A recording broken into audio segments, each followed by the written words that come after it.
How's it going? My name is Tim. Welcome back to the shop. And this is part 3 of the Morris chair build video. You can watch the other 2 parts before this one, so you know where we are. But again, these are highlights from my Instagram stories just to go through the construction process step by step. This part goes through basically to the end of the actual woodworking part, and I'm not doing the upholstery myself. I'm gonna have a family member do that for me.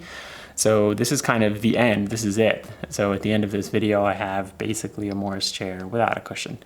After this video, I'll probably do like a recap video and show the completed chair with the cushion and everything, do some of the highlights, and walk through everything kind of in a nicer fashion. But hopefully you enjoy this one.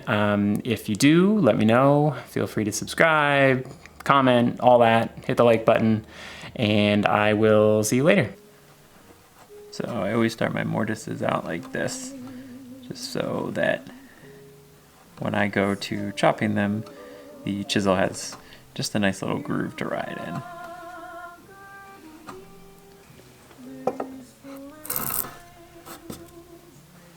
I'm pretty sure it was Shannon Rogers a while back on a Wood Talk episode that said when he's chopping out mortises that if he goes a bit heavier than he thinks he should, or like a heavier hand, it works a lot better, and I completely agree.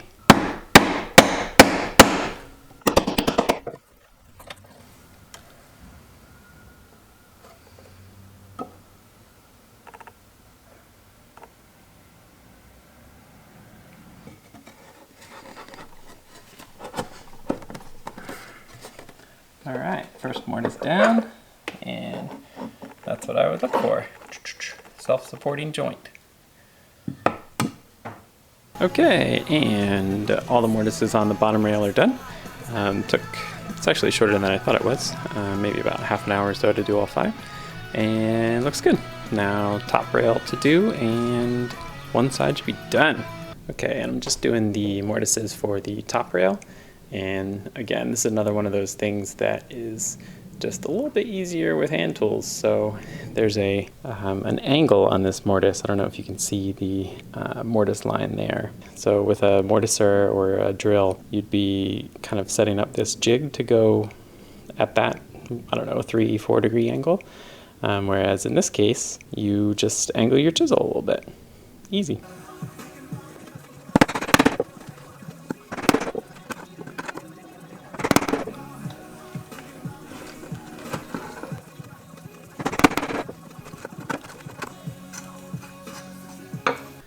Okay, and I am trying to remember when I've been this excited in the shop before, but here is one completed sub-assembly, and I am thrilled with how it came out. It's a little gappy in some of the spots, but really not too bad. So yeah, I am super excited, and I got one more to do. So 10 more mortise and tenons. So I was sweeping the shop today. Iris, what are you doing? Iris, you're not helping.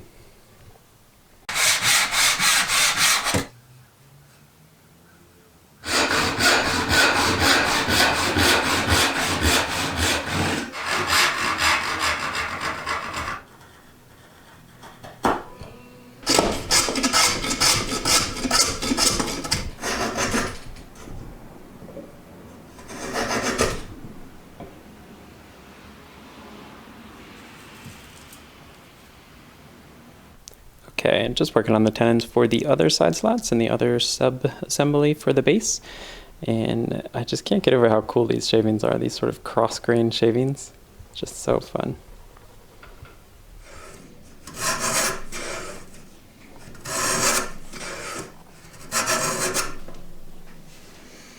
Okay, and I've lost count of how many tenons this is, but here is the second leg sub-assembly, and I just have to do the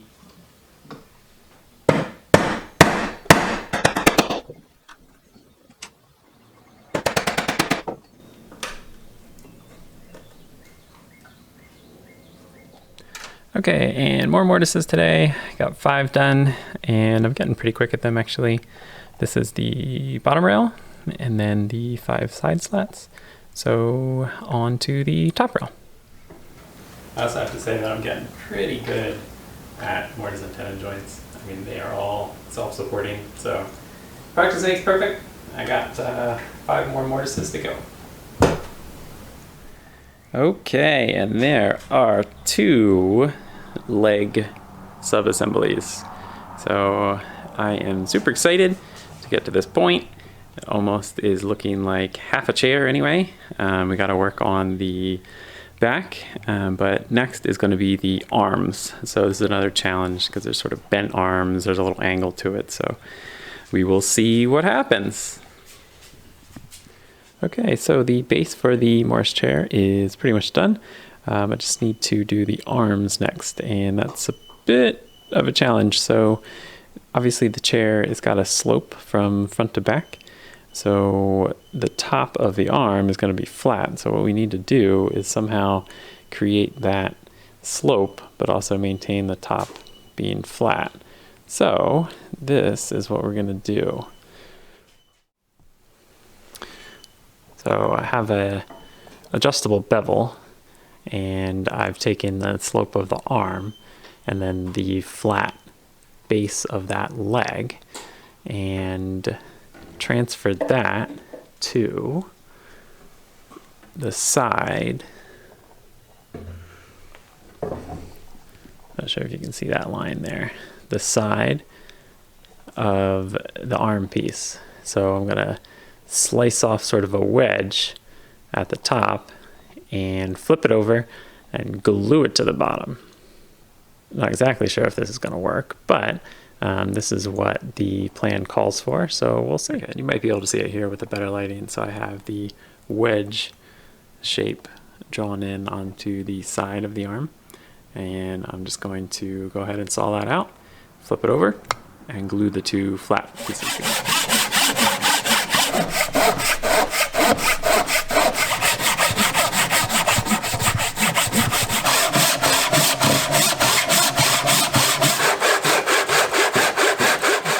Without a bandsaw, I would say that's not terrible.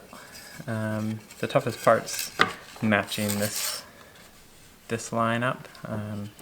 It's not too bad. There's a little bit of cleanup work, but basically what we're going to do now, take this, flip it, put the 2 flat sections together, and now we have a nice bend.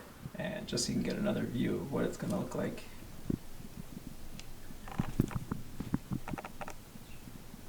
That glue line should disappear. It's a perfect grain match, so you shouldn't be able to see it at all, which is should be ideal. Okay, I just took the 2 arms out of the clamps, and they are 2 bent pieces of wood. That's quite exciting, actually. They turned out all right. Just some cleanup with the plane should make that look good.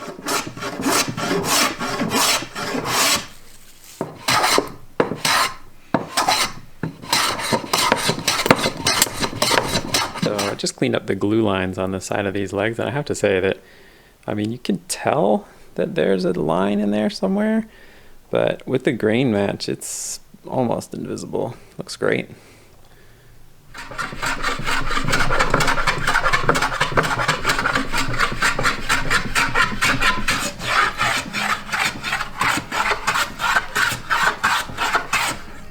Okay, and here is how I decided to carry over the tenon from the leg up to the arm.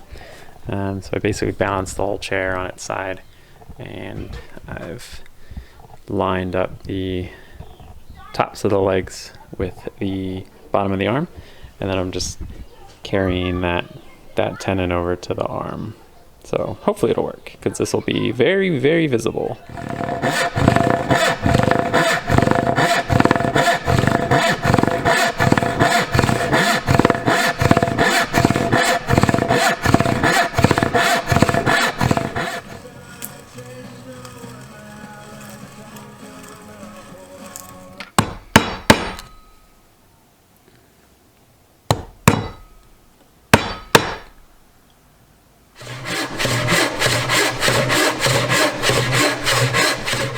Working on the mortises on the arms today, and had a little bit of a blowout with the brace and bit, unfortunately. And of course, this is the front of the arm, so that is going to be super visible. I think I should be able to glue it back on and get it all sanded down without you being able to see, but just a bummer. Something that I should have been a little more careful, and yeah, don't really want to waste the time to fix it, but that's all right, it happens. Okay, and I just got done the second arm, and turns out pretty good. I had a little bit of blowout on the front, but I think I can repair that right about there, of course, right where everybody's going to see. But yeah, I can repair that, and the other arm is drying, so it should be almost done. Done the arms, I guess. Yeah, and then maybe we can start gluing these things up. So I'm excited. Looks good. And here is the repair to the blowout on the top of this arm. I think this will go away pretty much completely once I do a little sanding to it. So hopefully nobody will be able to tell, except you guys, because you already know about it.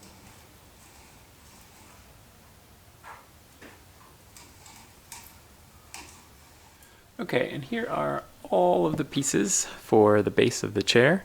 And so this is after the last dry sub-assembly, or last dry assembly of everything.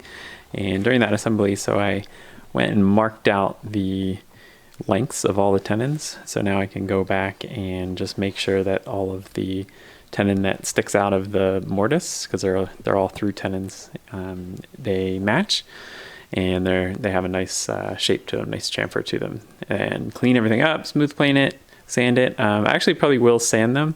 I've done a bunch of projects in cherry, and I always like the look of sanded cherry better than planed cherry, which is a bit abnormal for me, I think. But that's probably what it's going to be. So getting ready to clean everything up.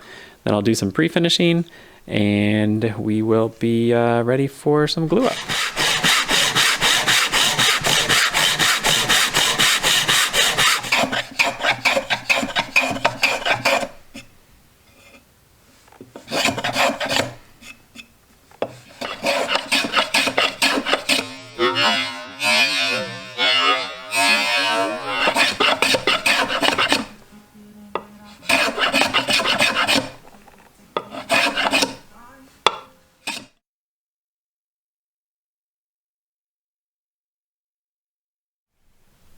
Look at all the end grain shavings.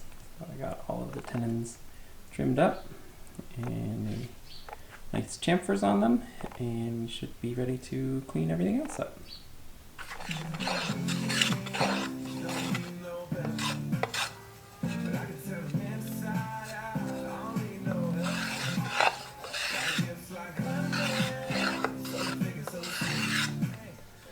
So I wasn't completely happy with the way that those repairs happened in the arms. So I did end up adding a little epoxy. I just have to sand it down, and we'll see how it looks. And there's a real quick preview with a little mineral spirits of the epoxy there. And it doesn't look too bad. Yeah, it should sparkle up a little bit once some finish is on there. This is the other one. I'm actually not a huge fan of how that repair turned out, but I don't think there's too much to be done. After finish it might look a little bit better, but we'll see. Okay, quick preview of the finish.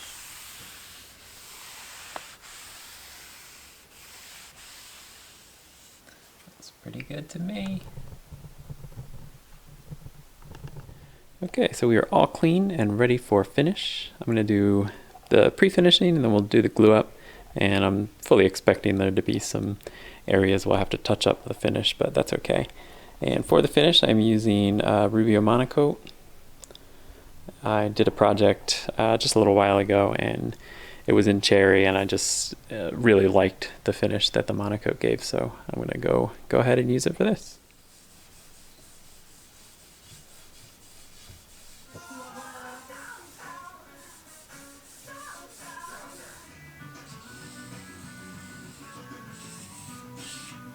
And there we go, all finished. Well, pre-finish. I'll probably have to do some sort of touch up after I do the glue up, just for the clamps and everything. But overall, I mean, that looks really nice. Came out really nice. And we're on to the back slats for the back, and they are curved. So they have a 36-inch radius, and I don't know if a lot of you know, but most measuring tapes have this little hook on the hook end, and there's a little slot in it. That's actually made to go hook next to a nail, so you can easily swing this to draw curves of pretty much any length. So in this case, I have my 36-inch radius, and this is going to be the curve of the back slat. And here's a quick template for the curved back slats, and this is going to be the tricky part. So the tenons are actually square to the side rails of the back, but obviously the back is curved, so making that piece is going to be a little bit tricky. But for the rest of it, it's going to be bent lamination, and yeah, it's something I don't do a whole lot of, but we'll see how it goes. And most of the back slats are a little less than 3 inches, so I have this piece of 12-quarter cherry that I'm going to use, and I'm actually going to resaw it this way. Make a whole bunch of these in about quarter inch widths. Should be able to bend to that 36-inch radius that we looked at. So I have to make, there's 4 of the smaller back slats, so there's 12 quarter-inch slats to do the bending, and then the top rail, that's actually like quite a bit thicker, so I'm going to have to use something like a 5-quarter piece and resaw it the traditional way for that. But that's the idea. We will see if it works.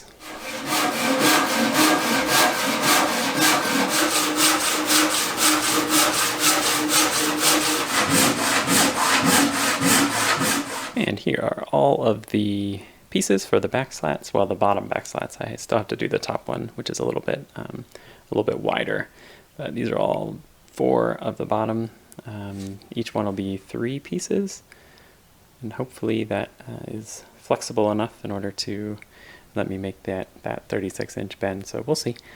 But there we go. And next step is to probably make some bent lamination forms. Let me show you what I got going on for the bent lamination forms. So I'm using plywood, 3/4-inch plywood. I have a stack of 4. That should be enough to do most of the width of the slats, and then also the top of the back. And so I cut out the radius on one of them just with a jigsaw. So I'll go ahead and refine this with planes and maybe a rasp, just because this finish obviously isn't very good. And then I'll use this to then carry that radius on over to here and do that for all of them. And probably use a router following bit in order to make sure that they're all exactly the same. And then we can finally start gluing them up.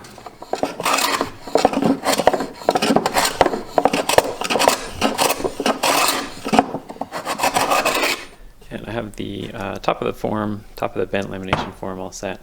And I kind of went through and did a trim router to make sure that they all match. The next step, and something I didn't even think about until I watched a couple videos on making bent lamination forms, is that the radius, because the piece that's going to be bent is about 3/4 of an inch, the radius here is actually going to be different than this side.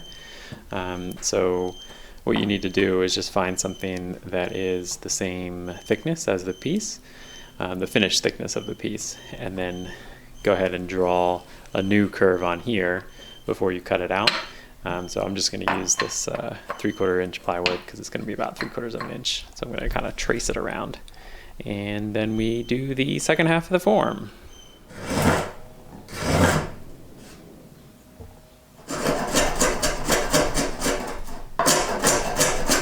And here is my completed mold. Kind of excited about this, actually. I don't do a whole lot of bent lamination or curved work, so I'm excited to see how this works out. It seems silly to sort of spend all this time on something that's just going to be thrown away after the project, but hopefully it's something that if you spend time now, it'll be a lot less headaches later. I added spacers down at the bottom, and then these guys just to make sure that we're going in square. when we clamp everything up. So hopefully it'll save some frustration. We will see. Here is the last back slat coming out of the form, and looks pretty good. There's the 4 smaller back slats. Also have the top back slat, which is a little bit wider. So that's going to be the last bent lamination to do. And overall, I mean, it worked. This form worked pretty well. There's a little bit of spring back, I guess, on the pieces after they're out of the form, but as long as they're all the same, it's not really a big deal. So yeah, last one ready to glue up. Last one in the form. This one was a little bit wider, so I had to stick some extra spring clamps on the top, but I think it'll be okay. We'll see. We'll pull that out tomorrow. In the meantime, I will get to work on some of the corbels for the sides, and yeah, should be ready to go when this one's dry tomorrow.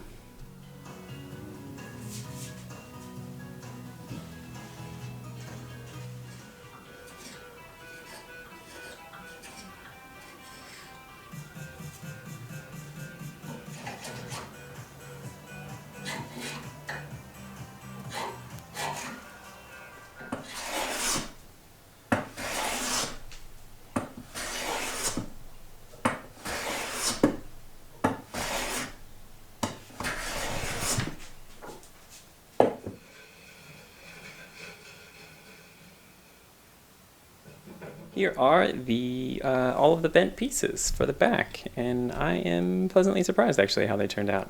I think they look pretty good. There's a couple of small little gaps where you can see that maybe the seams didn't close up quite as well as I would have hoped, but really, I mean, from this far away you can't tell at all, so it looks great.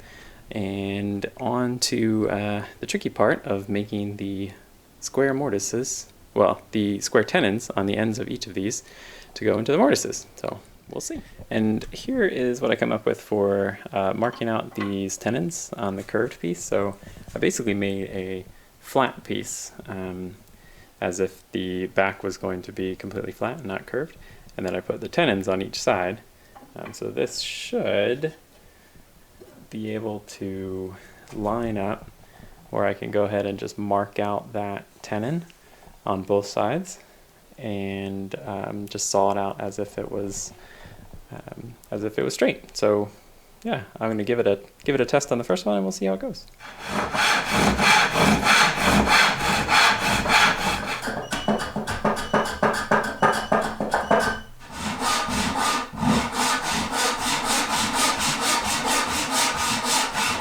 So I pretty much used all the tools I have, but I have the angled tenons on the back of the side slats done.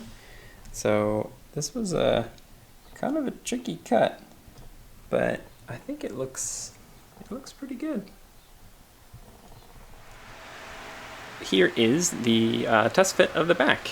I got all the tenons done just a little while ago, and it looks pretty good. I mean, I was a little bit worried about the straight tenons on the curved back slats, but really it wasn't a terrible pain to do. It was just sawing to the line, so it was fine. So next step is to do all of those mortises.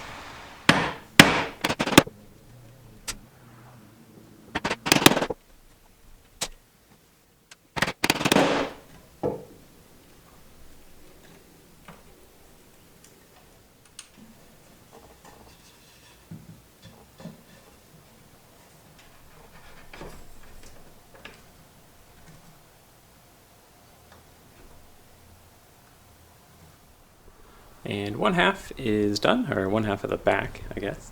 I still have this one to go. So I have all the mortises on this side to do. Just finished them up here, and yeah, so it's you know, starting to look like the back of a chair. It's great.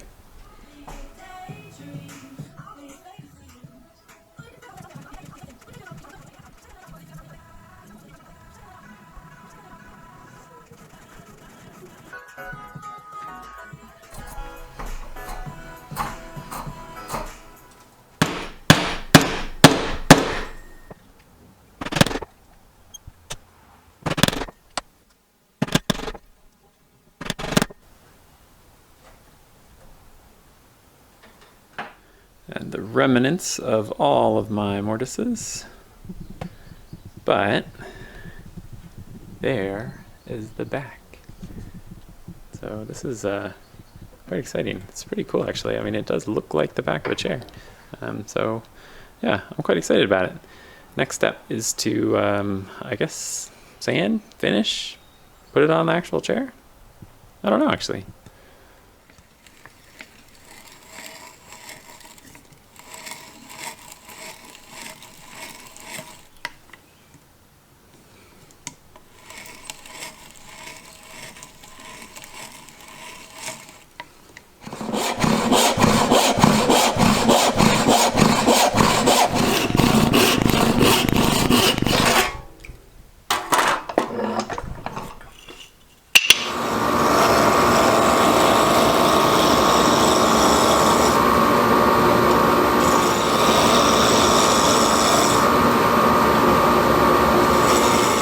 Okay, and back down in the basement for another test fit, and the back is in. That is pretty exciting. So it turned out the next step was to make a bunch of these, well, not a bunch, but 4 of these pins. So we have one on each side that the back will rest against, and then there's also one there and one there. The last step is to make some just wooden washers here, just so the sides up here don't rub against the arms. Just finished turning the pivot pins. Well, 2 will be the pivot pins for the back, so the back can lean back and forth, and these will just the ones that are gonna be the ones that'll stop the back from keeping to rotate. So the stop blocks, I guess. So nice, quick, simple turning, because as you know, if you've been following me for a little while, I do not like turning. So it's good that these are so easy. And I cleaned the pins up a little bit, trimmed them to length, so they're all set. The corbels, what I did was just used a bevel gauge and measured the angle between the arm and the leg, and then just transferred that over to each of the corbels in the right spot. So this is the front left one. And what I'll do is just trim down there. So that should be a good fit. For the washers, I just have this chunk, and I'm just going to use a hole saw just because it's quick and easy. It doesn't really matter what's going on here because nobody's going to see it. It's going to be sandwiched between 2 pieces, so that should be quick and easy. Let's do it.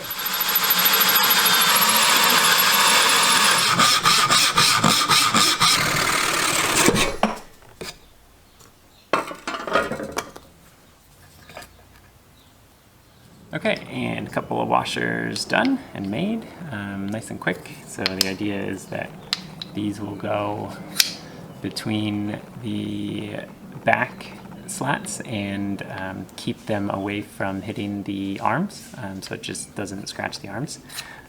So pretty easy, but the exciting bit about this is that I think these are the last actual pieces that I have to make for the chair. So everything else is pretty much done. I just have to sand it, finish it, and then put it all together, and obviously make the cushions. Not exactly sure how I'm going to do that yet, but we will see.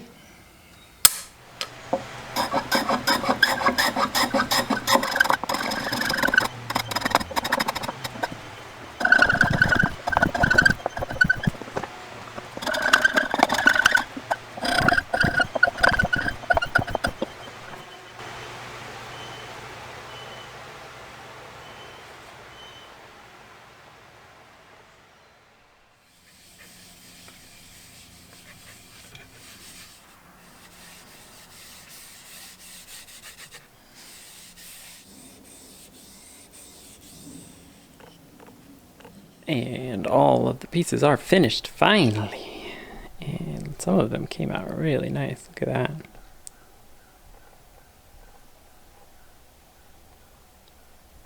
Back in the basement, and I have the back done. I am excited about this. Everything fits nicely, which is good. So we have the adjustable back. There's a couple different spots where these pegs go, and then the back just rests against those. Also have the washer, so a little washer that we made right here, just keeping the sides from rubbing against the arms, so they should stay nice. Last step is to put the corbels on, and they're just going on with dowels. And I almost forgot that the back arms were tilted back, so I just grabbed a bevel gauge, just match that angle, and now using the shooting board, what I'll do is just prop that up so that it matches, and then just shoot it until I get down to my line.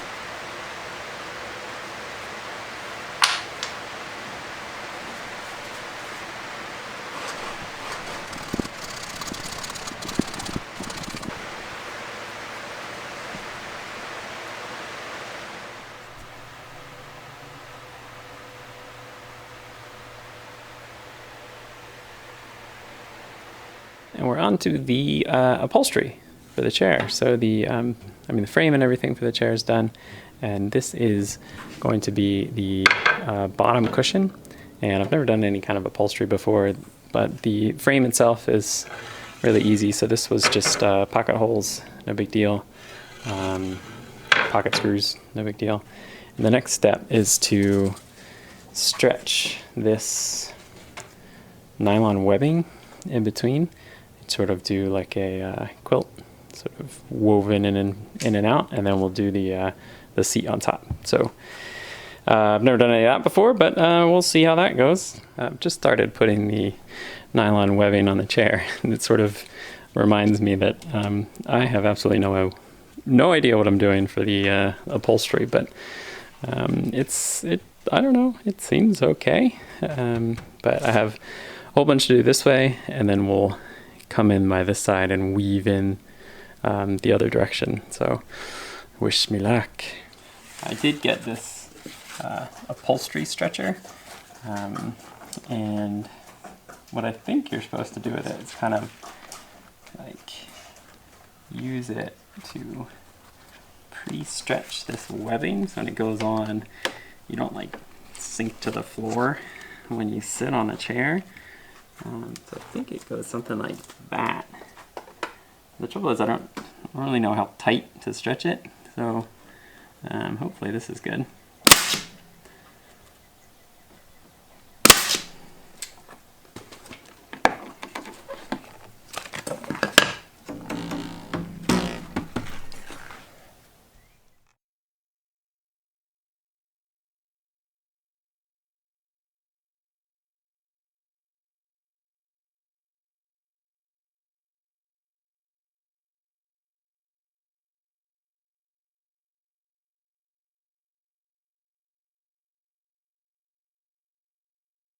And here is the chair in its new home. I think it looks pretty good.